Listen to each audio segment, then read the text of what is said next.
setelah pasrah, kemudian menerima apapun keputusan Tuhan.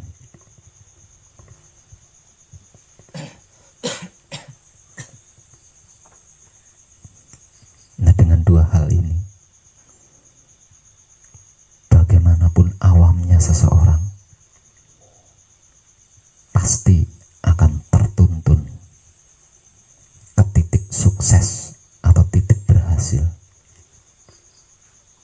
Nggak peduli dia itu buta huruf atau apa, nggak peduli.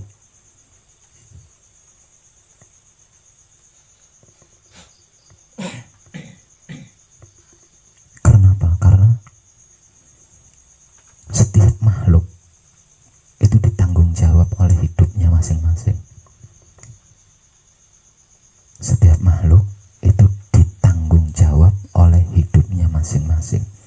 Dan setiap hidup yang tinggal di kedirian setiap makhluk itu adalah bagian dari Tuhan. Artinya, kalau Tuhan itu maha kuasa, berarti hidup yang menempati setiap wujud itu juga kuasa.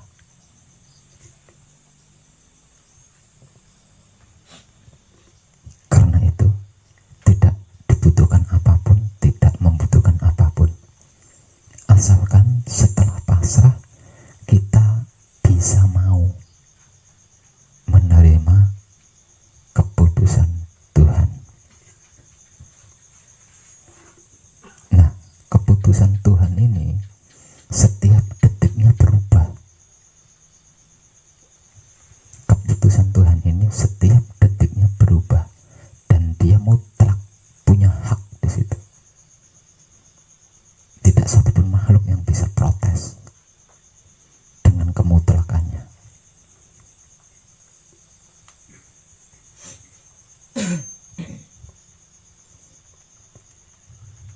Bukti kekuasaannya yang mutlak,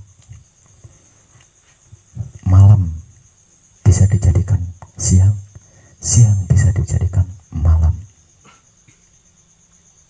baik bisa dijadikan buruk, buruk bisa dijadikan baik, hanya dengan sekejap waktu saja. Itu bukti kemutlakan dia. Nah, kalau kita tidak bisa menerima keputusan dia,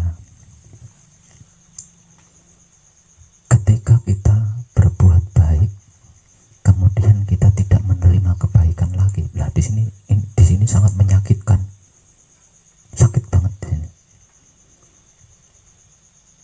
Padahal keburukan yang diterima setelah melakukan kebaikan itu adalah keputusan Tuhan.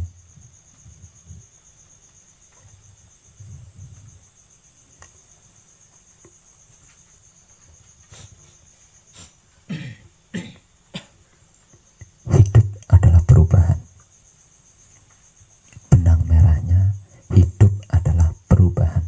Jika tidak berubah, berarti mati, bukan hidup. Nah, perubahan hidup itu setiap detiknya terjadi. Kejadian perubahan hidup itu di setiap detik, sama dengan keputusan Tuhan. Keputusan Tuhan itu selalu berubah di setiap detiknya. Jadi sebenarnya yang tidak konsekuen itu bukan manusia, tapi Tuhan. Kenapa? Karena Tuhan pagi dia bisa berbicara kedelai, nanti agak siang dia berbicara tempe, nanti siangnya dia berbicara tahu, sorenya dia berbicara tauge, dan tidak ada satupun makhluk yang bisa protes. Nah, kalau kita tidak bisa menerima itu, sakit, sudah pasti sakit.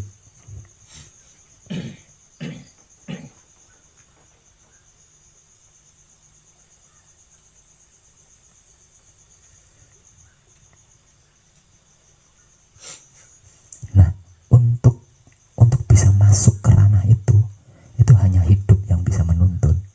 Selain hidup tidak bisa.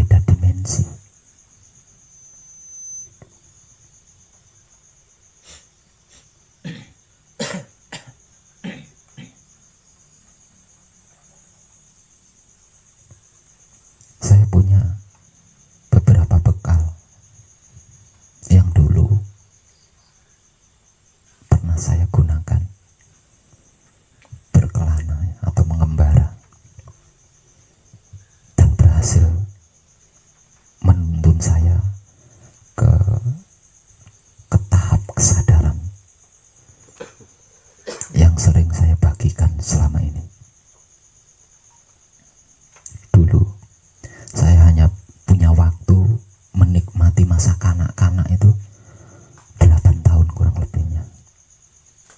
Saya hanya diberi kesempatan waktu untuk menikmati masa kanak-kanak saya itu hanya 8 tahun kurang lebihnya. Setelah 8 tahun itu saya sudah berjuang sendiri mempertahankan hidup saya di tengah-tengah kehidupan yang tidak bersahabat.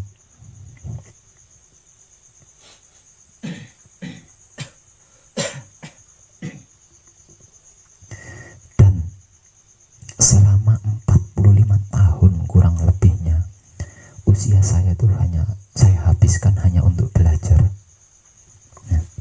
Setelah 8 tahun, setelah usia 8 tahun kurang lebihnya, saya sudah bergerak dan bergerik sebagai orang dewasa, sudah tidak sebagai anak-anak lagi.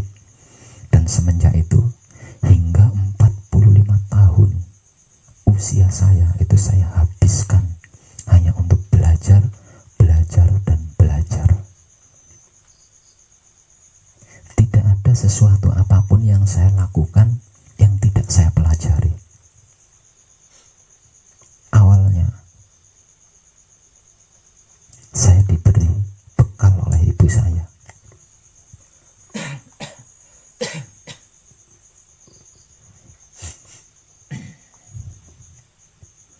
Agar kamu mengalami kemerdekaan, maka kamu harus bisa membawa diri,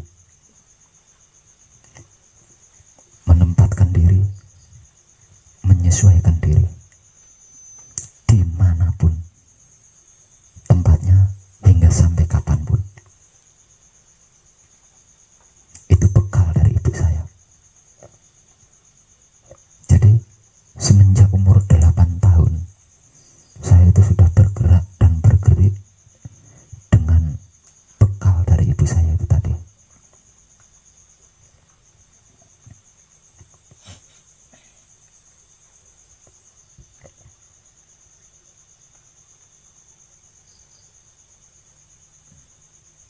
Sampai pada akhirnya saya mendapatkan bekal yang kedua ketika saya mulai mengenal agama. Bekal saya ketika awal mula saya mengenal agama adalah Iqra atau bacalah. Nah, Iqra ini adalah ayat pertama yang dikitabkan, yang turun ke bumi.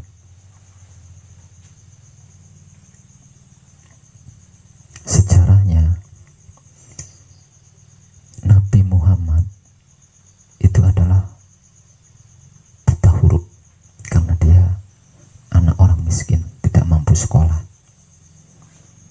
Karena buta huruf, jadi dia nggak bisa baca. Sementara firman-firman Tuhan yang dibawa oleh Jibril itu berupa tulisan. Untuk disampaikan kepada sang Nabi. Sementara Nabi, sedangkan Nabi tidak bisa baca.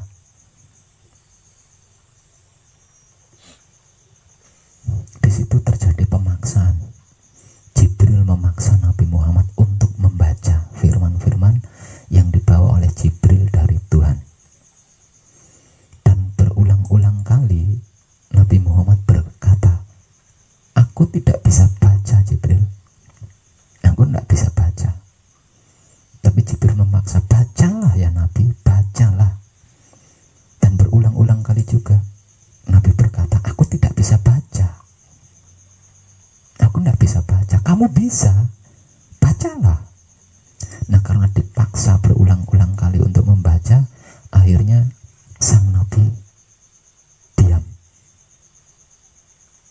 Nah, dengan diam dia mampu mengartikan seluruh gerak-gerik Tuhan di alam semesta. Nah, diam inilah yang saya jadikan bekal untuk yang kedua ketika saya mengembara.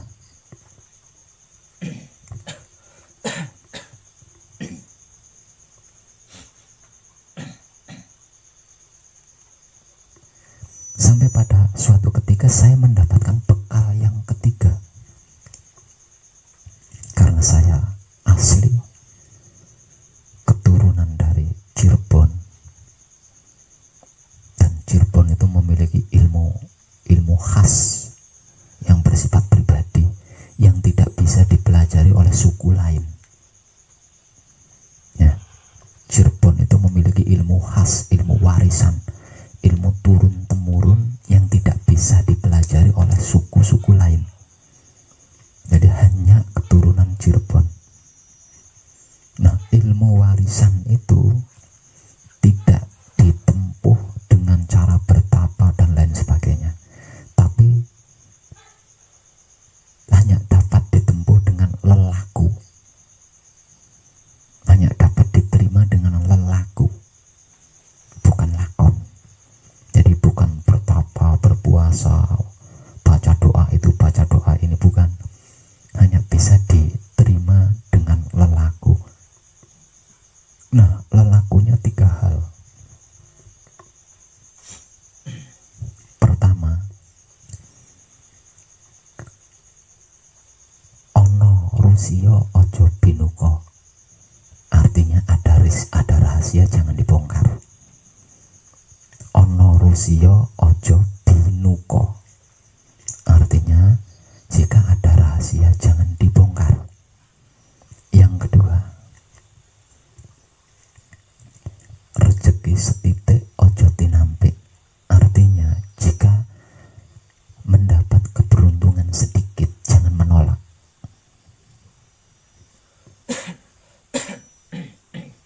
Dan yang terakhir, rapi ayu ojo sinarean. Artinya jika ada wanita cantik jangan terburu-buru nafsu. Nah, 3 lelaku ini menjadi bekal saya ketiga selama mengembara atau berkelana.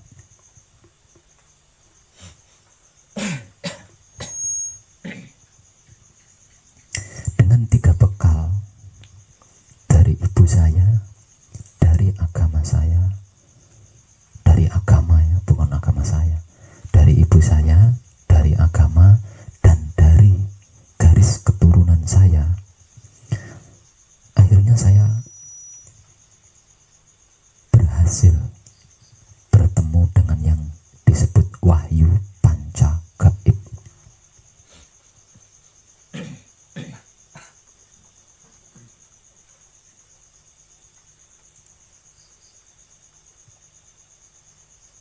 Sebelum bertemu dengan yang disebut wahyu panca gaib, saya slow saja. Saya slow saja. Karena apa?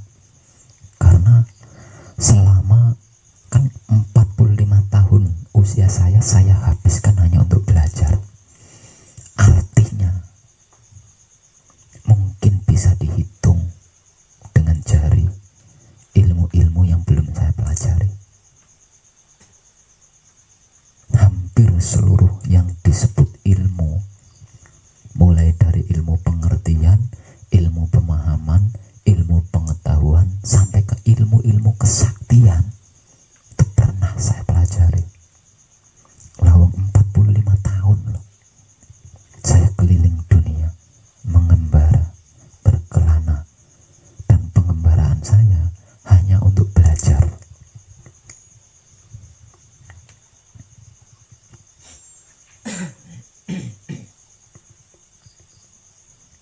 Sehingganya masalah apapun itu bukan masalah buat saya, karena saya bisa menghadapi, mampu menyelesaikan. Namun setelah saya bertemu dengan yang namanya wahyu pancakablah, ini menjadi lain. Mulai dari sini menjadi lain. Jadi bekal dari ibu saya, bekal dari agama, bekal dari keturunan atau leluhur saya, itu benar-benar diuji di sini.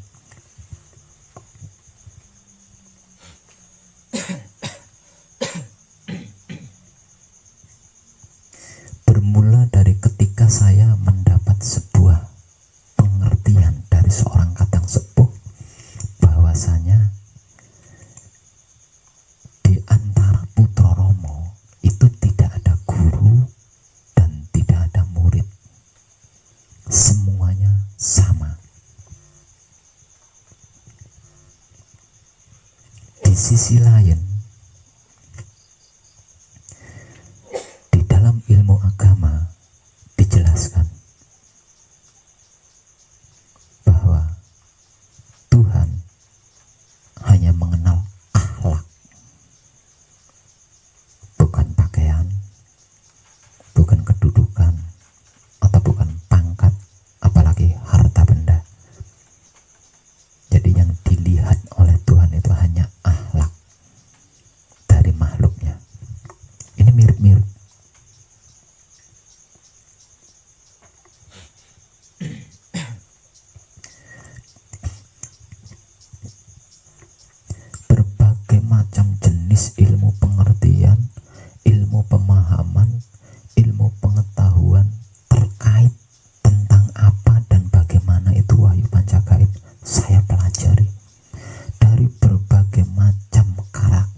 saya ubah mencari pelajaran hidup, mempelajari hidup tanpa mencari. Artinya saya diam. Di sini saya praktekkan ulang bekal yang pernah saya dapatkan dari ibu saya, bekal yang pernah saya dapatkan dari agama, dan bekal yang pernah saya dapatkan dari garis keturunan leluhur saya gunakan ulang. Tapi sistemnya saya rubah. Kalau dulu sistemnya saya menggunakan ilmu Aji Jaya Kawijayan. Setelah bertemu dengan yang disebut Wahyu Pancagaib, sistemnya saya rubah menjadi sistem Wahyu Pancagaib.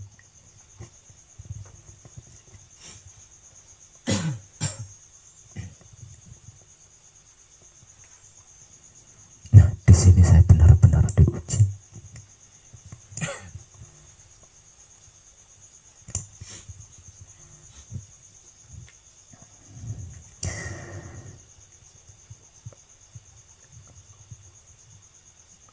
Kejadian demi kejadian yang saya hadapi, yang saya alami selama menjadi seorang putra Romo, itu saya anggap rintangan atau cobaan atau ujian.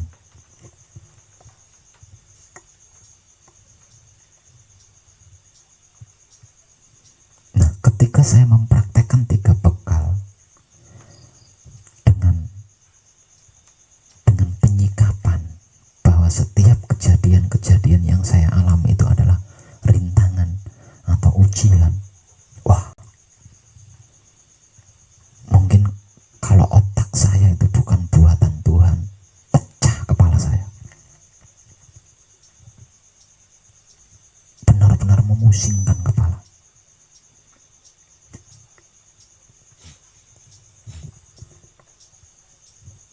Sampai pada akhirnya, seperti yang sudah pernah saya jelaskan di beberapa video saya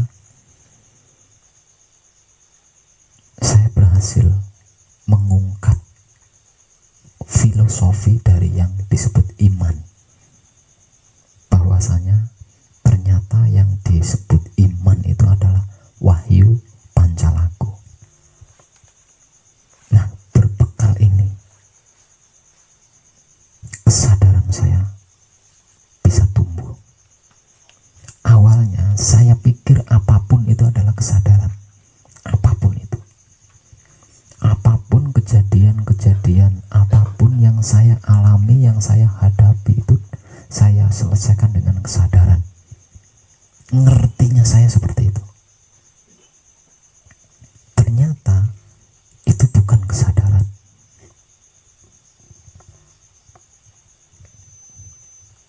Kalau kesadaran itu tidak ada tekanan. Sedangkan sebelum saya berhasil mengungkap yang namanya Wahyu Pancalaku, semuanya tertekan. Tidak ada penyelesaian yang tidak dengan tekanan.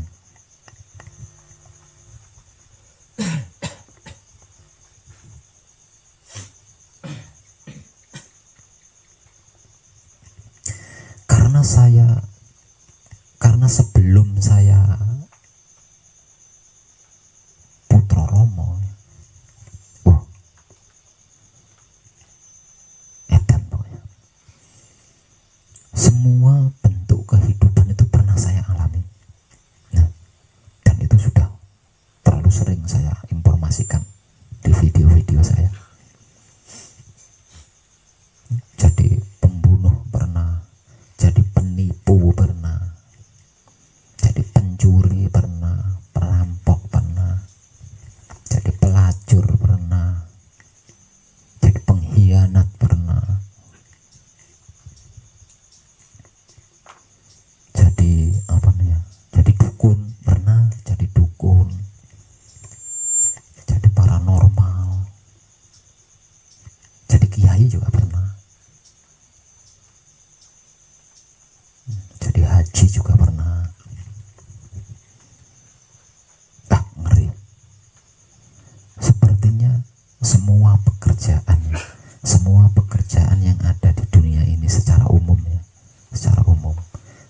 pekerjaan yang ada di dunia ini, semua kehidupan gitu ya, semua jenis kehidupan di dunia ini secara umum juga itu pernah saya alami, dan tidak ada satupun yang lepas dari pembelajaran, karena semuanya saya sedang belajar.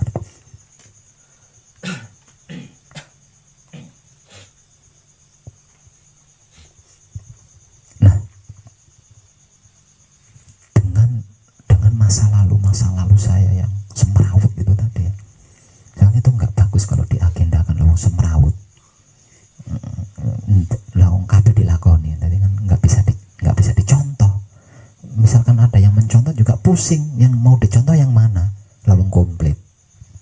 Nah, masa lalu saya inilah yang sering dijadikan bahan untuk kadangan oleh poro kadang saya yang saat itu saya anggap dia adalah pembimbing gitu. Dia adalah pembimbing saya. Lah bagaimana saya tidak menganggap dia adalah pembimbing saya? Lalu dia yang memberikan pengertian-pengertian, pemahaman-pemahaman, pengetahuan terkait Wahyu Pancagaib.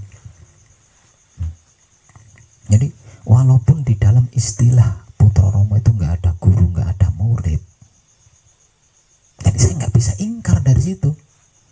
Mereka yang sudah memberitahu saya, memberi pengertian, pemahaman, pengetahuan kepada saya tentang apa dan bagaimana itu Wahyu Pancagaib, ya saya anggap itu pembimbing gitu. Walaupun yang saya anggap pembimbing itu tidak mau dianggap pembimbing gitu. Nah, mereka ini entah ketika kekadangannya, mereka ini para senior saya ini ketika kekadangan, entah itu di saat ada saya atau di saat sedang tidak ada saya, itu mereka menggunakan saya sebagai bahan atau untuk bahan kekadangan gitu. Jadi masa lalu saya itu dijadikan bahan untuk kekadangan pada saat itu. Aslinya saya protes di situ. Dengan bertemu Wahyu Pancagaib, artinya kan saya sudah terbebas dari masa lalu. Jadi saya tidak ingin masuk ke masa lalu saya, itu nggak ingin gitu. Saya protes aslinya. Tapi karena saya butuh pengertian, butuh pemahaman, butuh pengetahuan, akhirnya saya tidak kuat diem. Jadi kadangan di sana, kadangan di sini, itu saya yang dijadikan bahan. Dulu saya kan pengembara. Jadi saya punya 1000 nama. Di mana saya berada, berbeda nama saya. Itulah wong edan baku. Jenengan dulu kenal saya, nyari saya susah. Karena apa? Karena saya memiliki 1000 nama. Itulah dunianya pengembara. Nah, salah satu nama saya ketika saya awal-awal mempelajari Wahyu Pancagaib adalah Nur Salim. Jadi kadang sepuh yang satu liting dengan saya pada waktu itu mengenal saya namanya Salim. Nggak tahu nama asli saya siapa, nggak tahu. Mereka mengenal saya Salim. Nah, setiap kadangan dimanapun, masa lalu saya ini yang dijadikan bahan untuk kekadangan. Satu misal, dulu Mas Salim itu plong. Nah, sekarang dia bisa bertobat, bisa menghentikan semua itu, laku manunggal, jadi putra. Dulu Mas Salim itu kejahatan kamu itu masih dibandingkan kejahatannya Mas Salim. Tapi Mas Salim yang sebegitunya aja bisa tertarik dengan Wahyu Pancagaib dan menghentikan serta meninggalkan masa lalunya. Kamu itu belum ada apa-apanya. Selalu seperti itu.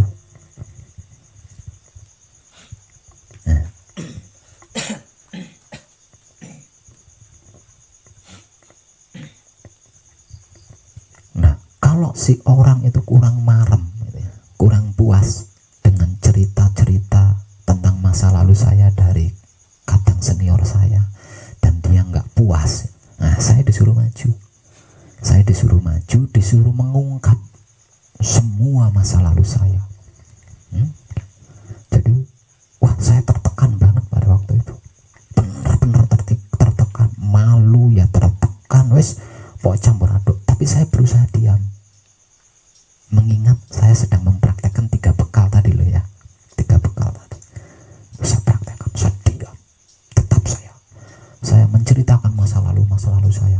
Ketika saya jadi dukun, ketika saya jadi kiai, ketika saya jadi paranormal, ketika saya jadi pelacur, ketika saya jadi pembisnis barang antik. Namanya barang antik saya paham semua, mulai dari pring petuk, apa anti cukur, anti masa lalu saya itu. Itu saya ceritakan semua, sampai tentang hubungan saya dengan makhluk-makhluk sakral, makhluk-makhluk jin, itu saya ceritakan semua. Dan itu berhasil memotivasi orang-orang awam yang tadinya mencurigai wahyu pancagaib, yang tadinya tidak percaya dengan wahyu pancagaib, jadi percaya. Gitu.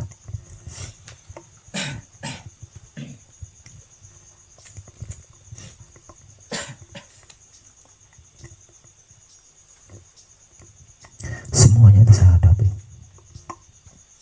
dengan diam, tanpa protes, dan saya berusaha untuk bisa menyadari bahwasanya itu adalah keputusan Tuhan, bahwasanya itu adalah perubahan hidup yang mau tidak mau harus saya hadapi, harus saya lalui. Sekalipun di dalam hati kecil saya itu berontak, aslinya berontak.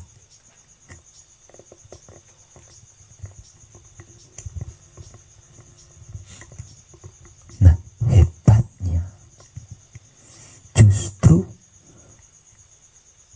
ilmu pengertian saya, ilmu pemahaman saya, ilmu pengetahuan saya terkait wahyu pancagaib itu apa dan bagaimana. Nah, itu saya dapatkan ketika saya diam, tertekan itu tadi. Gitu. Lah, kadang senior saya nggak ada yang masuk ke telinga saya, nggak ada yang bisa saya cerna. Lah, yang mau masuk bagaimana, mau dicerna bagaimana? Lalu yang diceritakan masa lalu saya, dan saya tidak ingin kembali kepada masa lalu.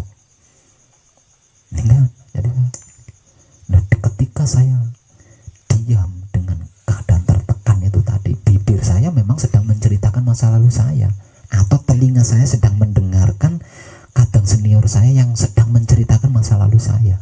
Tapi diamnya saya yang sedang tertekan itu tadi. Nah, ini yang menunjukkan setiap kepribadian siapapun yang ada di kanan kiri saya, di depan dan belakang saya. Gitu.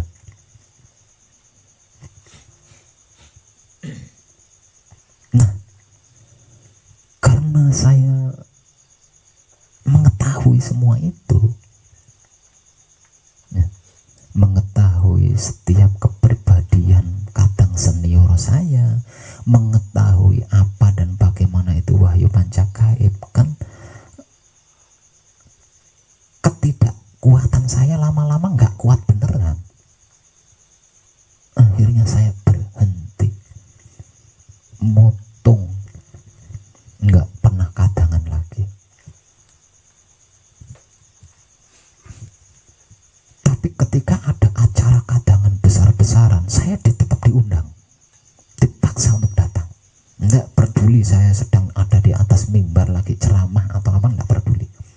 Saya tetap datang karena dipaksa itu tadi. Akhirnya saya datang, dan ketika saya datang, saya berusaha untuk jujur bahwa saya sesungguhnya setelah saya melakukan praktek pancagaib menjadi putra Romo, saya ingin berhenti gitu. Saya ingin berhenti, saya ingin meninggalkan masa lalu saya. Saya ingin menutup semua masa lalu saya. Saya simpan, dan saya membuka lembaran hidup yang baru dengan wahyu pancagaib. Jadi saya tidak ingin menceritakan ngungkit-ngungkit masa lalu saya itu, saya tidak ingin. Gitu. Ini terakhir saya katakan. Tapi saya tetap dipaksa dengan kasihan, dia butuh pemahaman, dia butuh background, dia butuh penyemangat supaya lakunya banter, supaya benar. Akhirnya dengan keadaan terpaksa lagi saya pun menceritakan masa lalu saya. Dan setelah itu mampet saya ganti nomor HP, nggak pernah ikut katangan lagi, berhenti, dan saya memilih diam. Di dalam diam saya tidak mencari apapun, pokoknya diam. Nah, di dalam diam ini ternyata, wow, saya mengetahui bahwasanya semesta alam seisinya ini ada di dalam diri saya.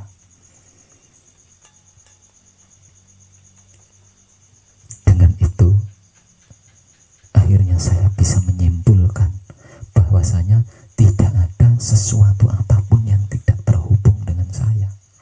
Tidak ada sesuatu apapun yang tidak terkait dengan saya. Tidak ada sesuatu apapun yang tidak bercengkrama dengan saya. Semuanya terkait, semuanya terhubung, dan semuanya bercengkrama. Dengan itu, akhirnya saya tidak bisa diam. Saya tidak bisa diam. Seperti yang sudah saya informasikan kemarin malam ketika saya katangan, akhirnya saya keluyuran lagi. Tapi saya tidak mengembara, tidak berkelana. Keluyuran saya menemui kadang-kadang sepuh yang tersebar di seluruh penjuru Nusantara. Dan di situ saya mendapatkan kesaksian-kesaksian langsung. Hingga pada akhirnya saya berhenti di pesanggrahan Pesona Jagat Alit 2 ini, di Lebak Kulon, RT 004 RW 001, Desa Bilangrejo, Kecamatan Juwangi, Kabupaten Boyolali, Jawa Tengah.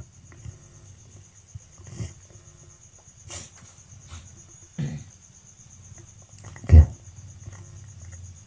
Tidak berhenti, masih belum berhenti, masih terus berlanjut, tapi beda lagi judulnya. Judulnya beda lagi. Dulu tidak sedikit orang awam yang tertarik mempelajari wahyu pancagaib, yang percaya dengan wahyu pancagaib itu karena mendengar kehidupan masa lalu saya yang sudah berganti menjadi laku manunggal. Itu dulu.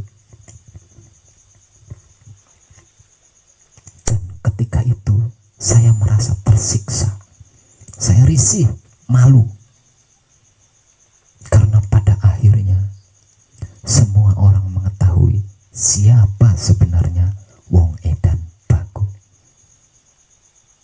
Nah, karena sudah terlalu banyak yang mengetahui, sekalian agenda biografi saya upload. Lalu kadung roh kabeh. Akhirnya biografi perjalanan hidup saya upload di internet. Wis ora tanggung wis apalagi. Nah, setelah saya jumeneng di sini, beda lagi.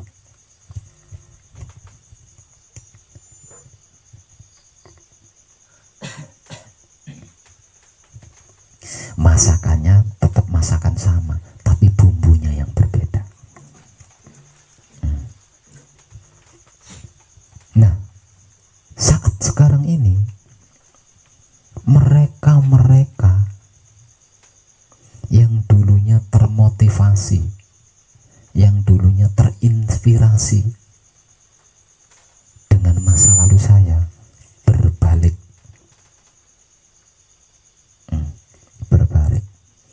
Semua kadang yang dekat dengan saya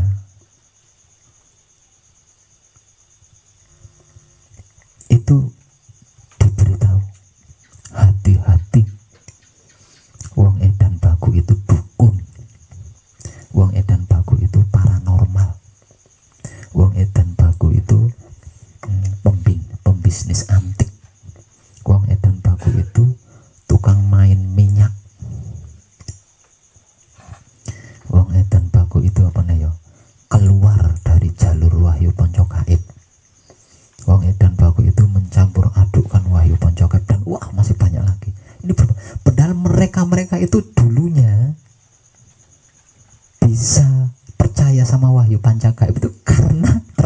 termotivasi oleh saya. Aneh ya. Nah, mereka-mereka yang dulu pernah termotivasi oleh masa lalu saya, terinspirasi oleh masa lalu saya, nah itu sekarang berbalik seperti itu. Jadi setiap ada kadang yang baru, hati-hati, jangan sama wong edan baku itu metu saka ajaran Romo. Wong edan baku itu sesat, wong edan baku itu dukun, wong edan baku itu kasuk, macam-macam sebagainya. Aneh.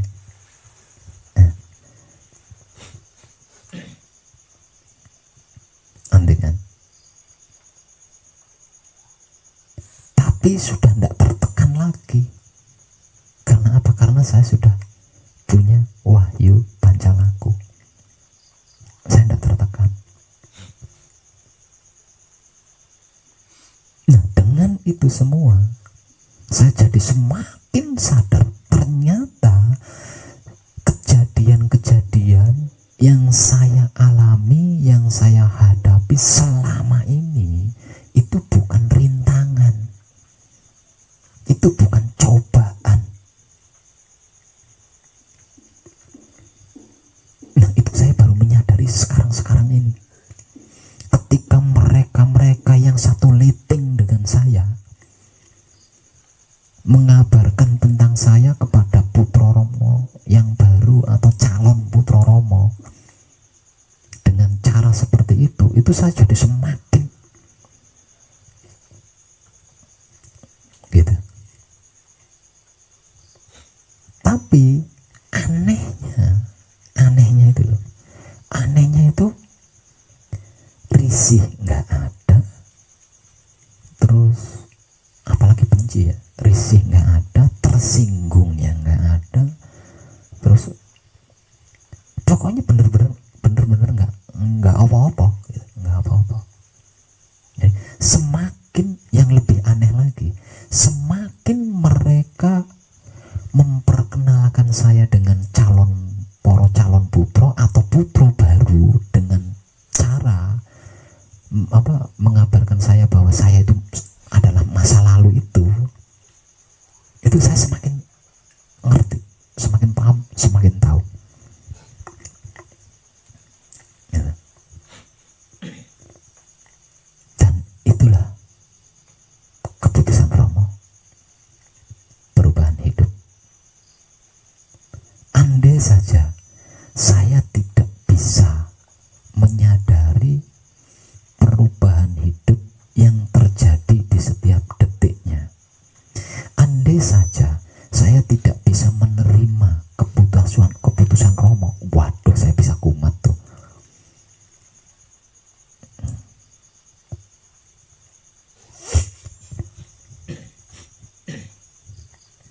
Gitu. Nggak berhenti di situ, nggak berhenti. Nggak sedikit orang-orang awam yang ngirimin saya sihir, ya. Saya dikirimin sihir, dikirimin santet. Nah, itu nggak jarang. Lawang saya dulu pernah jadi dukun kok. Jadi saya tahu apa kalau ada sesuatu yang datang dengan maksud tidak baik kepada diri saya, itu saya tahu. Lawang saya pernah jadi dukun santet pernah, jadi dukun pengobatan pernah, jadi dukun desoyo pernah. Jadi saya tahu di situ.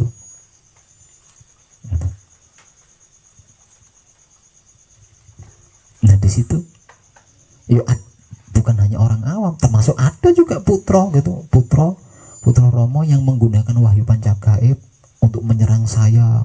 Karena apa? Karena dia pernah mendapat kesaksian bahwa singkir itu kan bisa buat nyingkir ke hutan, dan dia pernah melakukan itu, ternyata benar. Ketika dia berjalan baca singkir, hujannya menyingkir gitu, minggat hujannya. Nah, akhirnya kan dia beranggapan bahwa singkir itu bisa buat menyingkirkan wong edan baku, digunakan buat menyerang saya. Itu ada yang seperti itu. Nah, ternyata itu bukan ujian, bukan rintangan, bukan. Tapi itu adalah anak tangga dari Romo. Nah, sekali memberikan anak tangga, waduh, merenung. Di sini saya merenung. Sepertinya ini bukan ujian, juga bukan rintangan. Kemudian saya diam dan saya merenung di situ, dan ternyata benar.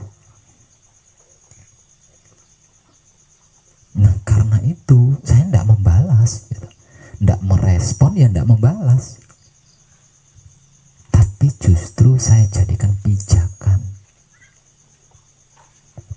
Mereka-mereka yang dulunya saya kagumi, yang sempat saya anggap sebagai senior saya, yang bahkan sempat saya anggap sebagai guru, yang pernah menjadi motivasi saya, yang pernah menginspirasi saya tentang Wahyu Pancagaib, loh ternyata tidak mampu mempertahankan, tidak mampu bertahan. Saya yang cekereme, saya yang dulunya adalah dukun, penipu, penjahat, malah bisa mempertahankan. Kemurnian Wahyu Pancagaib malah justru bisa saya pertahankan. Padahal saya adalah dukun, paranormal, kasukman, pengkhianat, ya, sesat. Ini malah saya bisa mempertahankan. Lah, mereka-mereka yang katanya adalah sepuh dan pernah saya anggap sebagai senior, bahkan pernah saya anggap sebagai guru, malah nggak bisa mempertahankan kemurnian Wahyu Pancagaib. Gitu. Bukan hanya tidak bisa mempertahankan Wahyu Pancagaib, mereka menodai Wahyu Pancagaib itu loh nggak sadar, mengotori Wahyu Pancagaib itu mereka nggak sadar. Nah, pengetahuan ini bukan saya peroleh atau saya dapatkan dari sesama putra Romo, apalagi orang awam. Dari berhentinya saya mencari,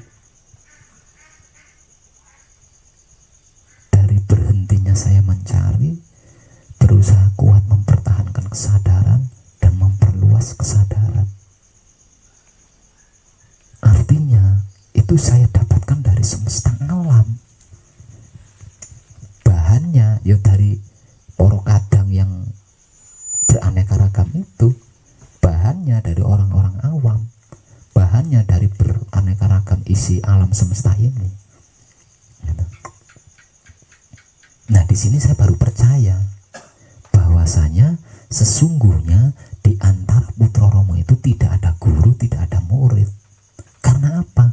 Karena yang sesungguhnya membimbing putra Romo itu adalah asmonya, hidupnya. Asmonya siapa? Asmonya sendiri, hidupnya sendiri.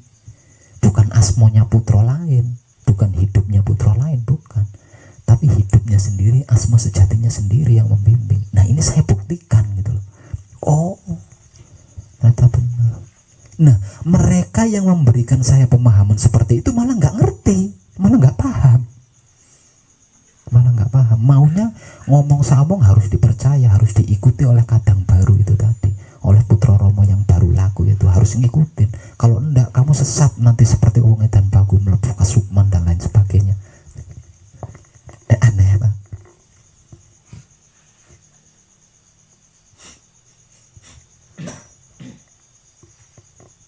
Itu unik gitu. Jadi di sini saya mulai mulai benar-benar tidak pakai jendela, nggak pakai pintu dah. Nah, bagaimana tidak?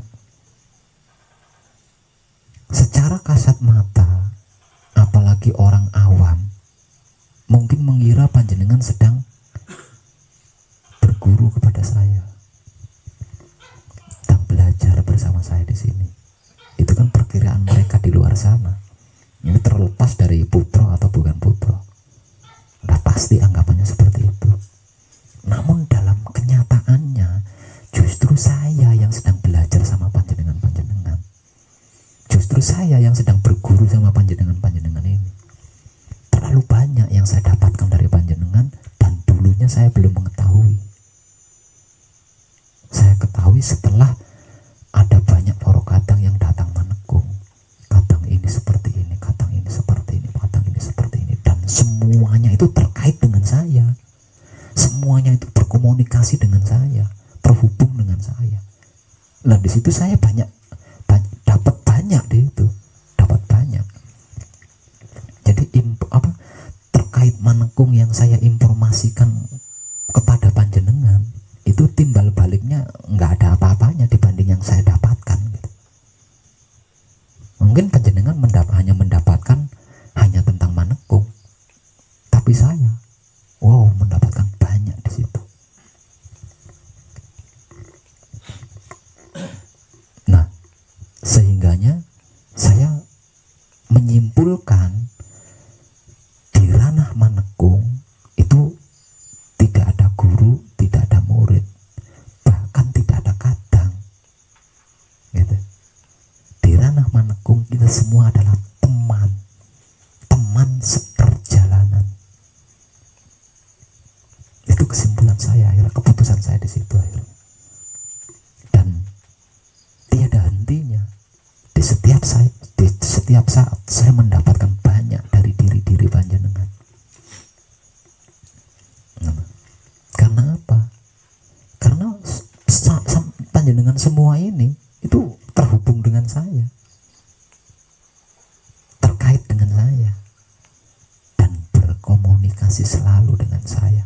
Bagaimana saya tidak tahu? Harusnya panjenengan pun sama. Gitu. Harusnya panjenengan pun sama.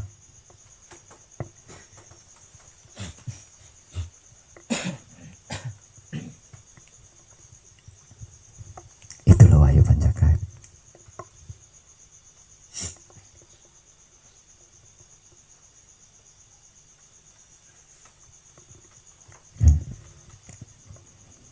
Saya punya kaca penggala.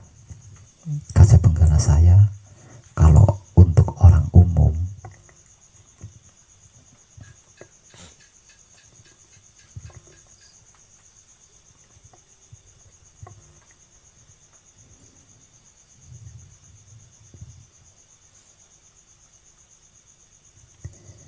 iman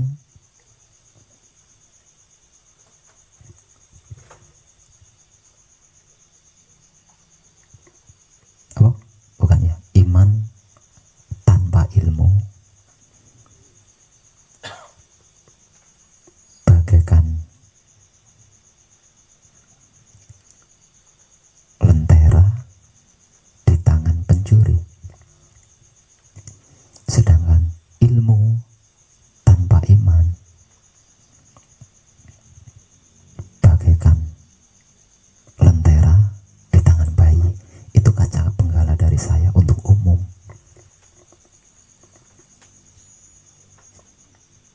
Tapi kaca penggala dari saya untuk putra lain. Wahyu Pancalaku tanpa Wahyu Panjagaib itu bagaikan lentera di tangan pencuri. Sedangkan Wahyu Panjagaib tanpa Wahyu Pancalaku itu bagaikan lentera di tangan bayi. Sebab itu kaca penggala berikutnya untuk orang awam. Sebab itu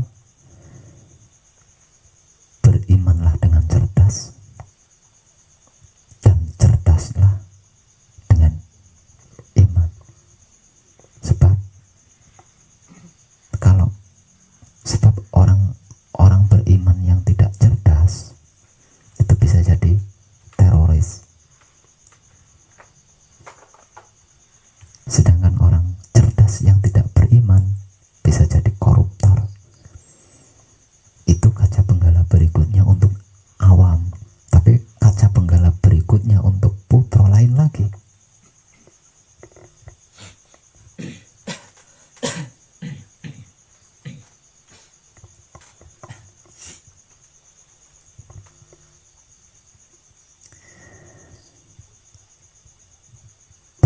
wahyu panca gaiblah dengan wahyu pancalaku, dan berwahyu pancalakulah dengan wahyu panca gaib. Sebab kalau berwahyu panca gaib tanpa wahyu pancalaku, itu bisa jadi pengkhianat. Sedangkan berwahyu pancalaku tanpa wahyu panca gaib itu bisa jadi pecundang.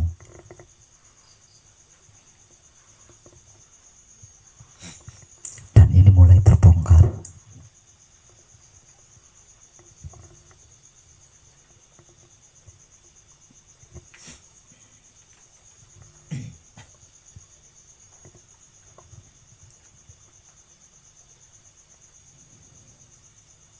Hasil kesimpulan saya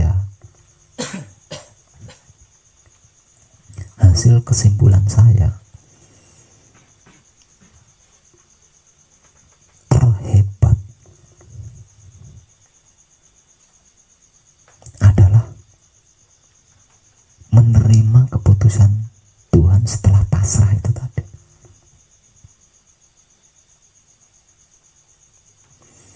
Setelah pasrah kepada Tuhan dan kita menerima keputusan Tuhan, itu titik akhirnya kita diam.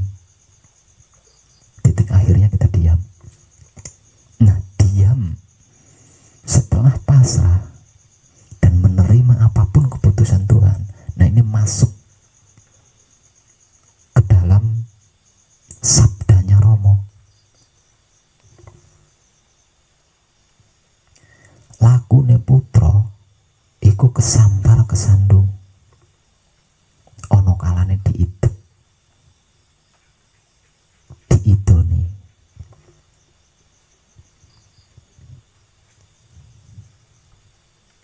Ning menengo ojo cawe-cawe, sambah toroso, ning kono bakal ono nyut Romo kang ngrampungi. Jadi kehidupan seorang putra itu jatuh bangun lah, istilahnya itu jatuh bangun. Ada kalanya dihina, diremehkan, dianggap sesat, dan lain sebagainya. Tapi kita tidak diperbolehkan untuk melakukan apapun.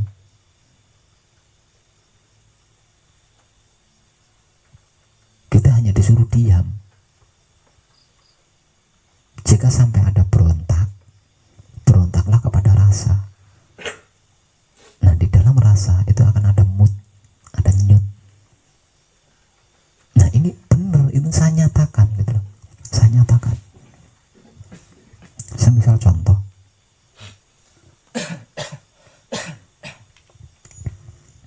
Ketika ada kadang senior saya atau kadang sepuh saya yang dulunya pernah menjadi motivasi saya, yang dulunya pernah menjadi inspirasi saya, dan sekarang dia malah malah membuli saya, katakanlah membuli saya.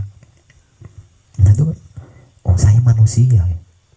Jadi ada itu rasa sakit, kecewa gitu, ada di dalam dada itu. Nggak tahu itu di hati apa di jantung, saya nggak paham. Yang jelas itu di dalam dada. Dan pikiran saya itu nebak-nebak udah di sini. Hati saya merasakan sesek, kecewa, sakit. Nah, otak saya itu meraba-raba, kok bisa ya? Padahal dulu kan itu kan orang hebat, orang luar biasa. Saya anggap senior, saya anggap sepuh, tapi kok bisa begitu ya? Nah, di proses ini kan ada rasa, gitu loh, ada rasa di proses ini. Nah, saya lebih cenderung mengikuti rasa itu tadi, setidak enak apapun, gitu. Saya biarin otak saya yang meraba-raba begini itu saya biarin. Sakitnya di dalam dada itu juga saya biarin. Karena kalau tidak saya biarin, saya hentikan katakanlah. Kalau saya hentikan rasanya pasti hilang. Nah, rasanya pasti hilang. Lah dengan membiarkan otak saya yang semrawut, dengan membiarkan dada saya yang sesak itu tadi, rasanya semakin jelas. Semakin jelas. Itu saya nikmati, saya diam aja. Saya nikmati terus, saya nikmati. Ternyata benar di situ ada nyut. Nah, ketika nyut itu muncul, saya jadi tahu. Kadang yang membuli saya itu saya jadi tahu. Siapa sejatinya dia? Saya jadi tahu. Gitu. Contoh lagi.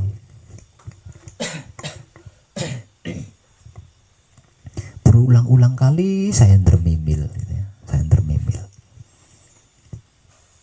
Ketika patrap, ketika semadi, apapun prosesnya, jangan sampai terpengaruh dan jangan sampai mempengaruhi. Kesadaran harus tetap kuat berpedoman, menikmati rasa keluar masuknya napas dari hidung. Ngeyel nggak ngikuti prosedur nih. Wah iya, begitu samadhi asik wis jogging, mbek sorono, mbek sorene. Ini kan jengkel di sini. Ini jujur loh ya. Ini jengkel. Kan saya sudah berulang-ulang kali ngomong. Apa? Itu, ya kan di sini kan kepek jengkel yo, harus macam-macam lah. Ya saya biarin aja. Kalau saya hentikan itu rasanya hilang. Ya. Jadi saya biarin aja. Semakin saya membiarkan, semakin jelas rasanya itu, semakin jelas, semakin gede. Nah karena rasanya semakin jelas, semakin gede, akhirnya kan semakin mudah untuk dinikmati. Nah ketika saya berhasil menikmati gempolongnya rasa akibat dari kadang yang ngeyel itu tadi, saya jadi tahu siapa sesungguhnya. Kadang itu siapa, itu saya jadi tahu di situ.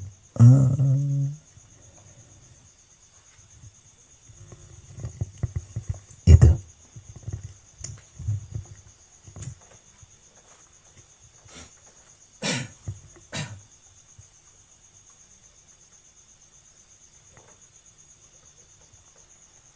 Nah sekarang merembet ya. Merembet ke masalah.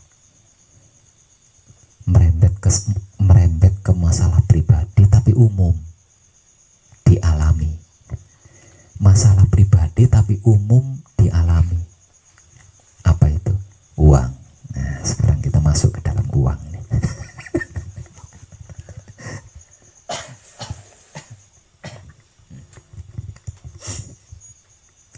Ketika saya pengen ngerokok tapi nggak punya rokok.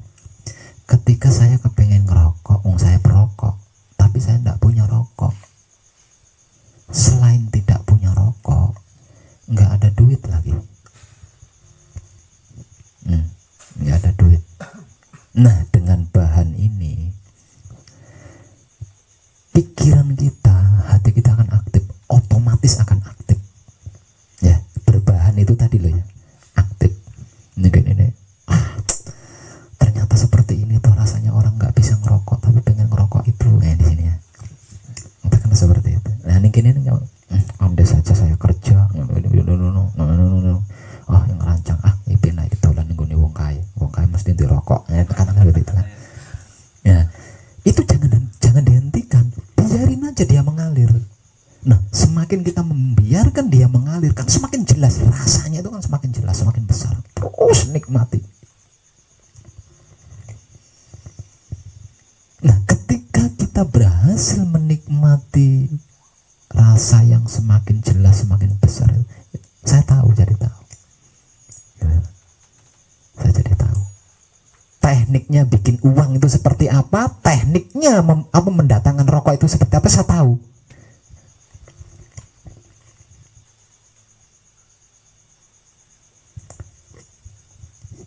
Caranya seperti itu.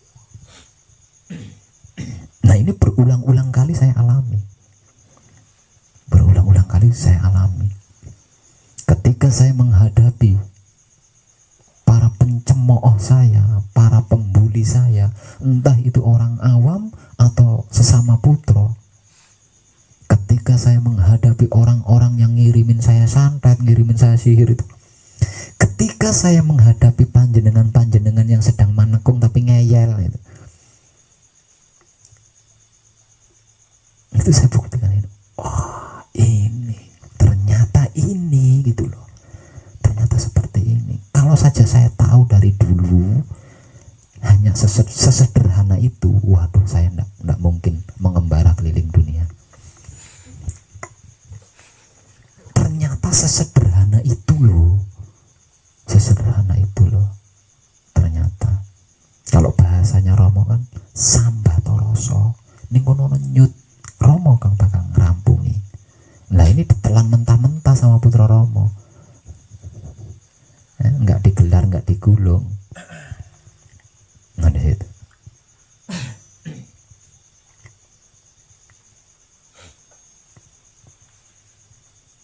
Jadi ketika kita menghadapi keburukan, kita bisa bijaksana. Ketika kita menghadapi kebaikan, kita tetap bisa bijaksana dengan cara yang sudah saya ungkap tadi. Nah, jadi kemungkinan untuk luput, kemungkinan untuk kemomoran sangat tipis banget. Kalau setiap apapun yang kita hadapi itu kita lakukan dengan cara seperti itu. Gitu. Nah, kalau tidak bijaksana, saya dulu juga tukang santet. Ketika saya mengetahui ada orang nyantet saya santet ulang kan. Salah satunya seperti itu.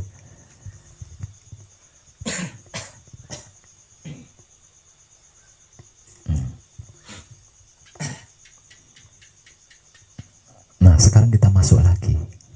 Masuk. Itu tadi kan keluar. Nah, sekarang kita masuk.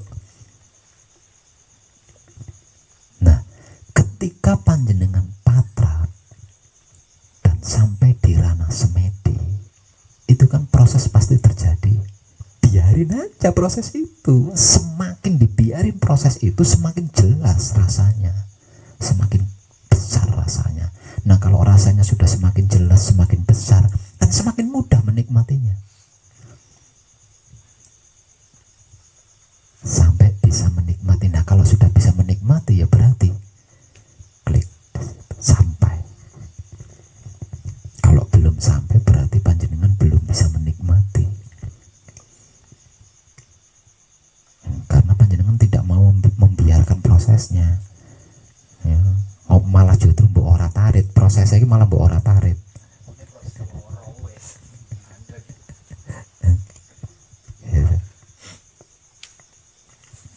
Tuh.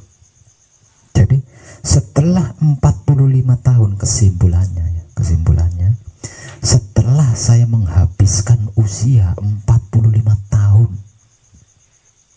untuk belajar mengembara keliling dunia, itu saya berguru. Pada akhirnya saya berguru kepada semesta alam. Nah, semesta alam inilah yang disebut-sebut sebagai guru sejati.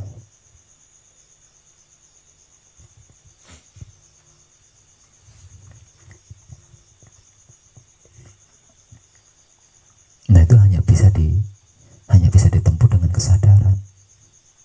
Dan kesadaran hanya bisa dibangunkan, hanya bisa dibangkitkan dengan mau menerima setelah pasrah. Kalau kita belum pasrah, tidak akan bisa menerima. Kalau kita belum bisa menerima, ya kesadaran tidak akan pernah bangkit, tidak akan pernah bangun. Tandanya kalau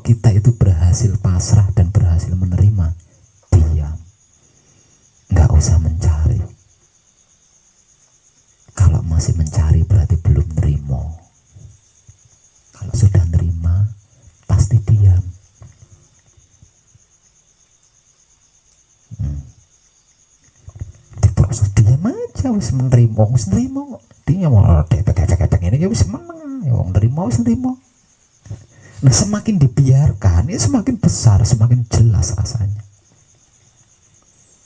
Kan Romo sudah memberi, aku beri keputusan tanganmu di dalam bersama dia nggak bisa diam.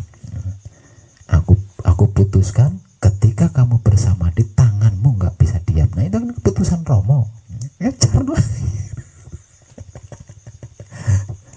Carno. Ya.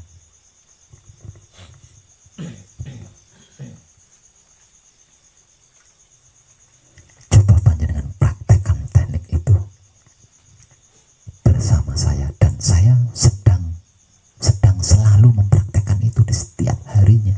Saat-saat ini saya sedang praktek itu. Itu luar biasa, Mas. Luar biasa. Yang lebih luar biasa lagi, ketika ada yang membuli kita, ketika ada yang mencemooh kita, wah itu kan, di sini tuh rasanya, wah itu yang luar biasa. Kalau butuh uang, butuh remeh, apa yang tinggal nyabdo aja gini. Tapi ketika kita dibully orang, ketika kita dicemooh orang, ketika kita difitnah orang, tidak ada bagian belahan dunia yang tidak kita tahu. Kalau kita mampu menikmati rasanya sing kepek ning kene mau dengan kesadaran cinta kasih sayang Romo, sampai lika-likunya rumah semut di dalam tanah kita bisa tahu, para edan.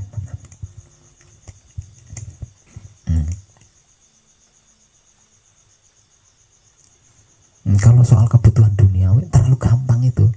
Yang penting kita bisa berhasil menikmati dengan tek tadi. Tapi kalau masalah yang satu ini, sampai Romo itu tidak bisa sembunyi. Lawang semua bagian tempat kita ketahui. Iya. Makanya semakin banyak kadang yang membuli saya, semakin banyak kadang yang mencemooh saya semakin senang. Karena apa? Karena semakin dalam yang saya ketahui. Tapi yo ada kalanya manusia saya nangis, walaupun bagaimana kan dia kadang saya. Masa saya jadikan batu loncatan? Kan tega banget. Tapi Romo memberikan batu loncatan berwujud dia gitu. Angel. Enggak saya pijak. Itu batu dari Romo buat pijakan saya. Saya pijak. Itu kadang saya.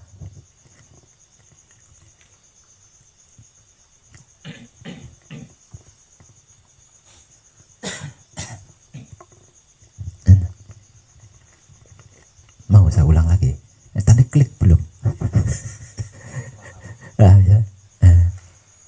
Di dalam patrap atau di luar patrap. Nah itu seperti itu. Dan saya sedang praktek itu di setiap harinya itu. Setiap harinya. Jadi jangan dianggap saya tidak tahu celana dalammu apa. Itu enggak tahu saya. Lalu saya sedang praktek.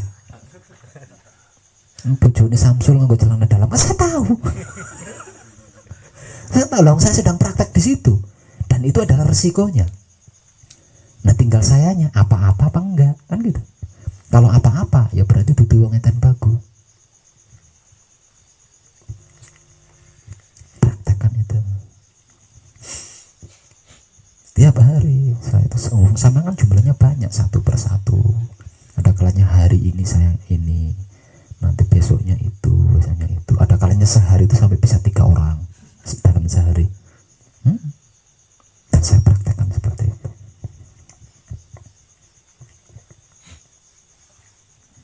Jangankan yang tidak menyenangkan, yang menyenangkan saya jadikan praktek tetap saya jadikan praktek. Nah ketika panjenengan bergerak dan bergerik menyenangkan saya,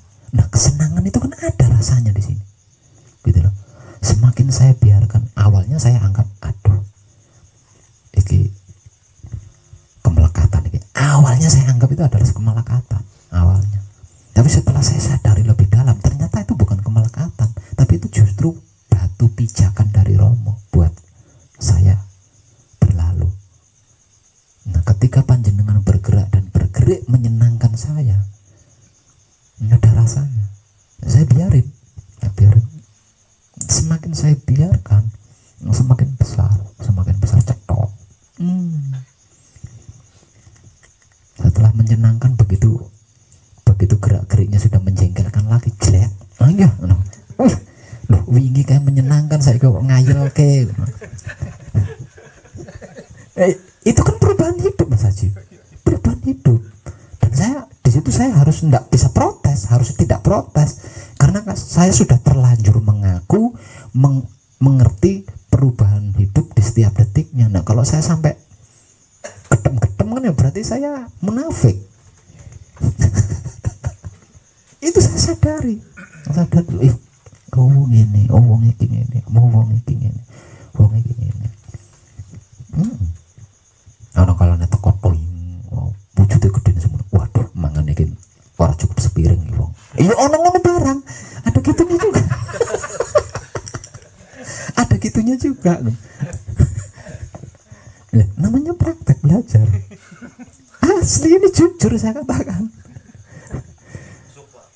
Lah, ternyata kejadiannya enggak seperti yang saya duga. Gitu loh. Malah yang saya anggap makannya banyak malah sedikit. Malah yang kurus malah tanduk pintu. Lah, iki ternyata belajar. Gitu. Sangat kaya ilmu di alam semesta ini. Di sekeliling kita adalah sangat banyak ilmu-ilmu. Kalau panjenengan bisa mau menerima setelah pasrah.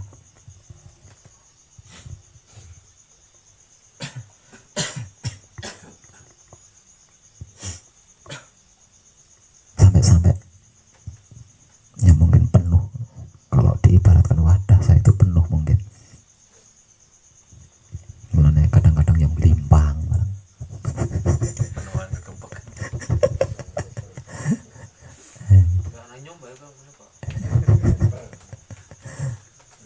Gitu.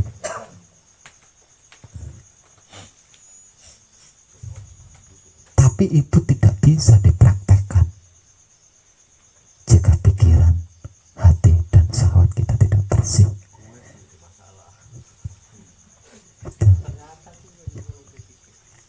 Tidak bisa dipraktekkan. Padahal sesederhana itu gitu loh. Sangat sederhana. Kesederhanaannya adalah sesederhana itu. Tapi tidak bisa dipraktekkan oleh siapapun jika pikiran, hati, dan syahwatnya belum terjaga kebersihannya. Ini terlepas dari putra atau bukan putra.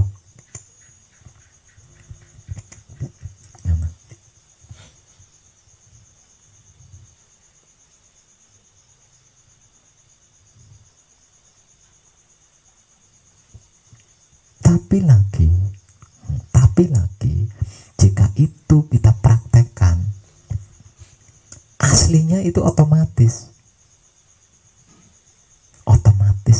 menjaga kebersihan pikiran, hati, dan syahwat. Tapi sistemnya sedikit demi sedikit, tidak spontanitas.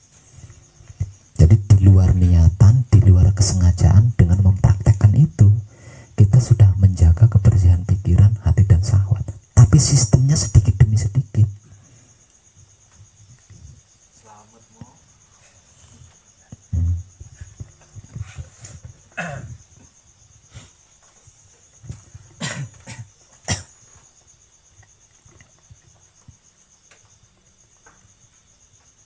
Oke, boleh.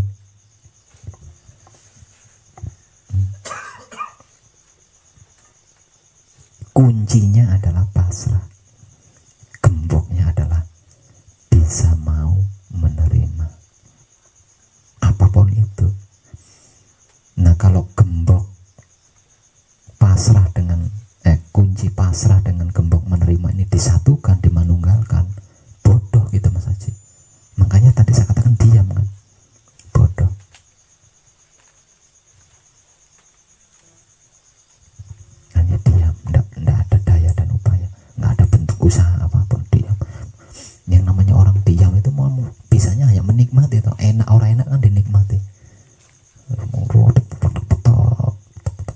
semakin kita peres, semakin kita petak, muncul dia. Nah ketika muncul itu loh, karepmu arep tinggo apa? Di situ.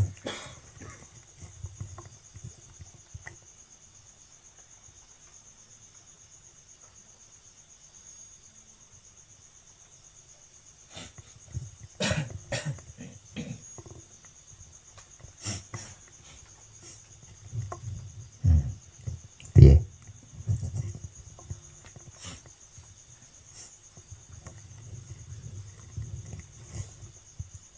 Ada pertanyaan?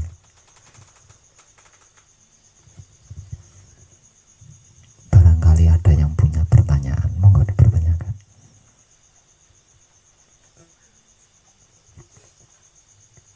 Boleh? Belum ada. Berarti ada kemungkinan ada ya.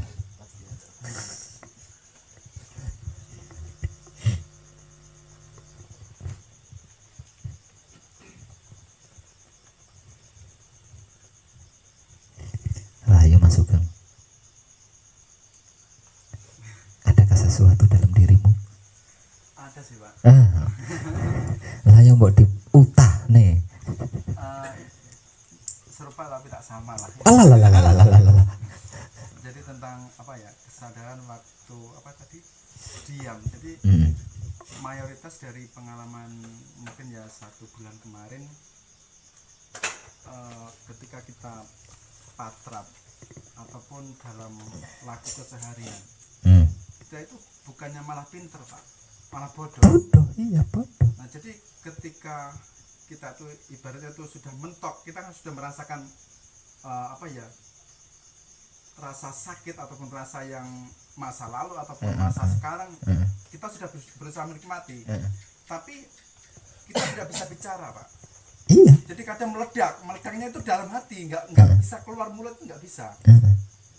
Jadi apa itu, titik akhirnya itu cuman apa ya, ledakan batin itu nggak bisa diutarakan, jadi bodoh. Nah ketika kita malamnya misalkan kita patrap, itu nggak ada apa-apa Pak. Ngomong pun juga nggak bisa. Terus aplikasinya itu bagaimana gitu loh maksudnya. Walah.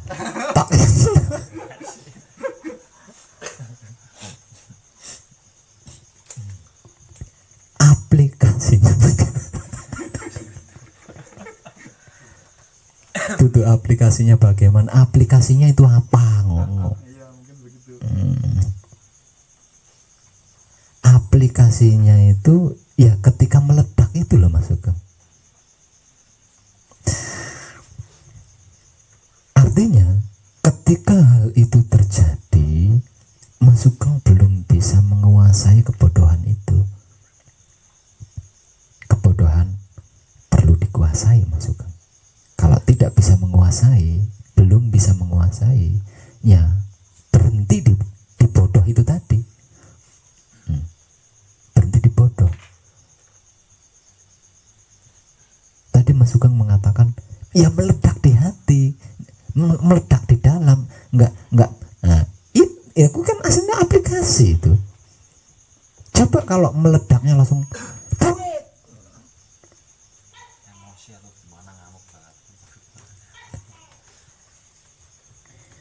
meledaknya itu, jadi jangan ledakan di hati, tapi ledakan di gelar. Kalau digelar justru digelarnya Pak.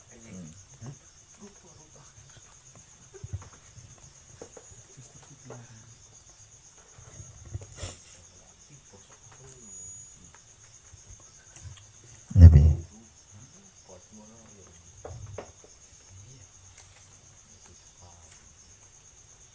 Kemungkinan satu misal saya adalah penghutang dan panjenengan pemberi hutang. Saya punya hutang dan panjenengan menagih. Ketika panjenengan datang menemui saya nagih, kan itu saya ya seperti yang jenengan alami itu tadi ya. Itu sudah pasti meledak Mas. Tapi mungkin saya itu ora kuwowo ngomong ning ngarepe sampean, utangku ning sampean lunas, ngono kan ora kuwowo ngomong ngono. Iya. Itu masalahnya. Jadi meledaknya kan di dalam, meledaknya di dalam, ndak bisa nyeplos koyo ngono kuwi. Gitu.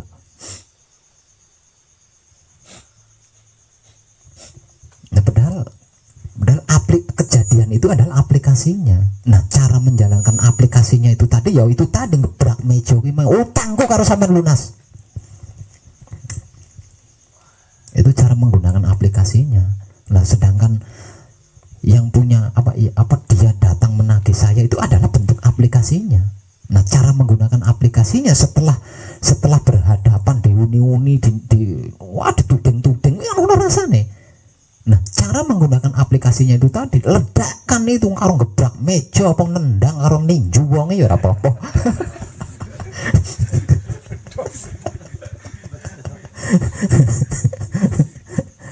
Dan kayak gitu.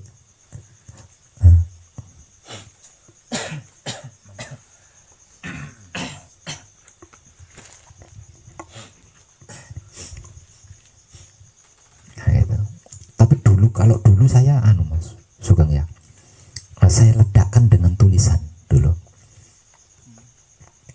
saya kan ketika saya mempunyai masalah gitu ya, ketika saya mempunyai masalah tapi di sisi lain saya punya keinginan. Nah, orang-orang ngono ceritanya ini, ketika saya mempunyai keinginan saya pasti akan mencari masalah itu dulu. Ketika saya mempunyai keinginan, saya pasti mencari masalah. Karena ini mau praktekin panjang kudu ngono. Praktekin kudu ngono.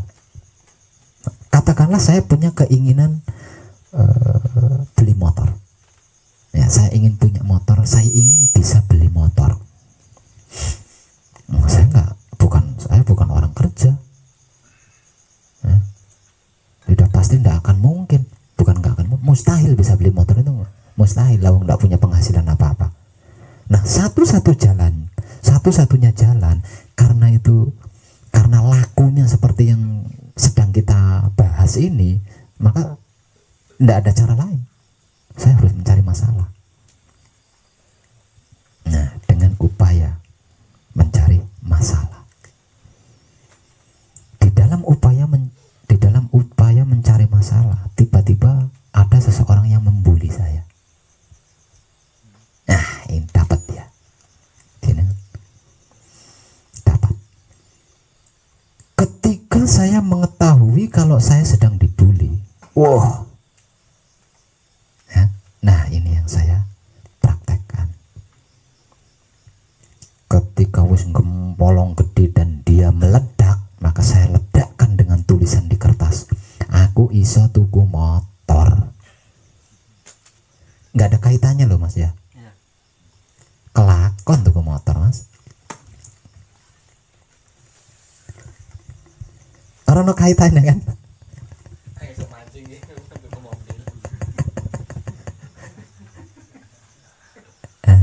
Nah, disitu kan otomatis ini dari segi saya Pak ya.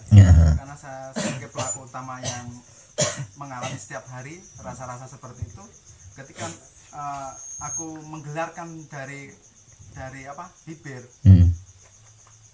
ledakan itu tadi, nanti di situ ada pertanyaan, apakah itu yang sebenarnya ataupun hanya sekedar ilusi saya kan gitu. Ya ilusinya sampean orang itu. Ya paling satu misal itu sudah pasti ilusi sampean. Nah, dalam artian bukan ilusi ya. Patang anasire sampe melu cawe-cawe ning kono, ora lungguh. Melu cawe-cawe. Ya iyalah. Nah, sehingganya bom yang meledak itu tadi mbok tutupi karung teles ya mimpes maneh. Mimpes mana? Berarti secara tidak langsung saya sendiri belum bisa menjaga dari ketiga ini tadi Pak ya. Apa itu? Bukan tidak bisa menjaga, jenengan masih sering terpengaruh di situ. Sering terpengaruh di situ. Bukan tidak bisa menjaga, tapi jenengan masih bisa terpengaruh oleh mereka.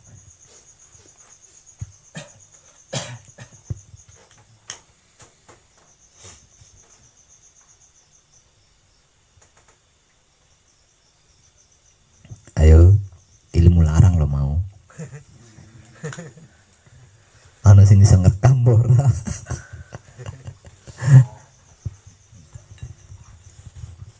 Itu nyata dan sedang saya praktekkan di setiap harinya.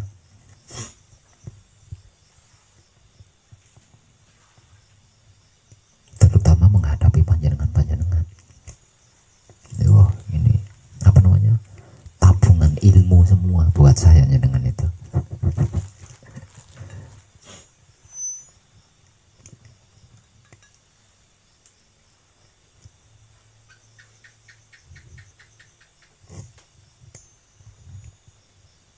Jadi kalau misalkan biar nggak ada karang yang basah tadi, contohnya gimana Pak? Contoh yang jelas lah. Ya lek wis mbok, lek kalau sudah diledakkan seperti itu supaya itu tadi tidak kemomoran, ya tinggal mangan bakso seneng kan wis orang ngungkit-ngungkit apa sing dianu diledakke mau. Caranya gitu.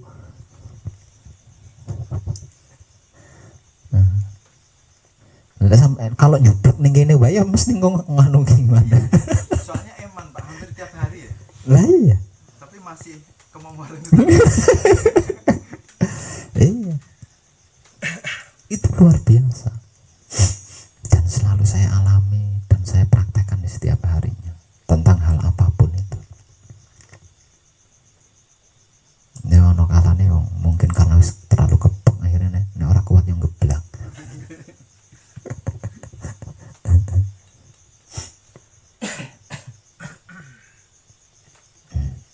Sesederhana itu kan.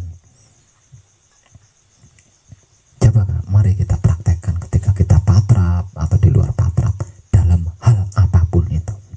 Caranya seperti itu, tekniknya seperti itu. Biarkan apapun itu, biarkan natural, biarkan. Kita ambil rasanya aja, kita nikmati rasanya aja. Sementara apapun itu kita biarkan natural, biar berjalan, mengalir dengan sendirinya, biarin. Jadi kita nggak usah cawe-cawe, nggak usah ikut campur. Itu bukan urusan kita. Itu urusannya Romo, itu pekerjaannya Romo. Jadi kita nggak usah cawe-cawe, nggak usah ngerebut pekerjaannya Romo. Biarkan mengalir secara natural. Cukup kita nikmati aja rasanya. Apapun rasa yang muncul ketika hal itu terjadi. Nah kalau kitanya cawe-cawe tentang kejadian-kejadian itu, yo samar.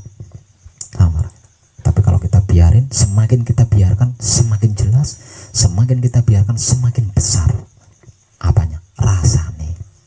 Nah kalau sudah semakin jelas rasanya, semakin besar rasanya, semakin gampang kita menikmatinya. Nah kalau menikmatinya gampang, ya berarti bisa menikmati.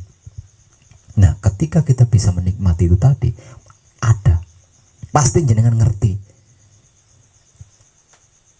yang dimaksud nyut itu apa, bagaimana, pasti jenengan ngerti kalau panjenengan bisa menikmati.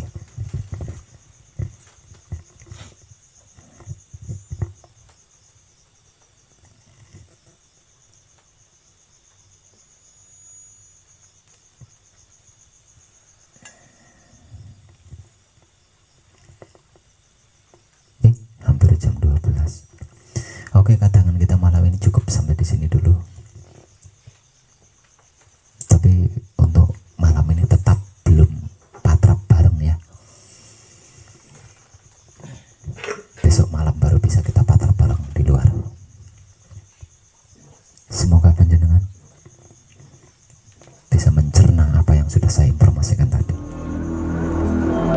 Karono pambencananing iblis runing kitab karasalan dia pinencara anak putune ngridu hambawur tan ngobri manungsa urip duk lair maring donya bineka binendung pamrih sang iblis laknat mring bebayi dadya janwayu kongsi nadyan kongsi tuwa yaiku ayu nuruti saking wit ayu kongsi temekeng mekasan ulaan lan prayogane nadyan remen kalangkung kang warna dituraja beni pinaryogeng wekasan kalamun ta durung sampe sami paning karsa kasangsara hanggawa ewuh pingging gingkangken pasuwitan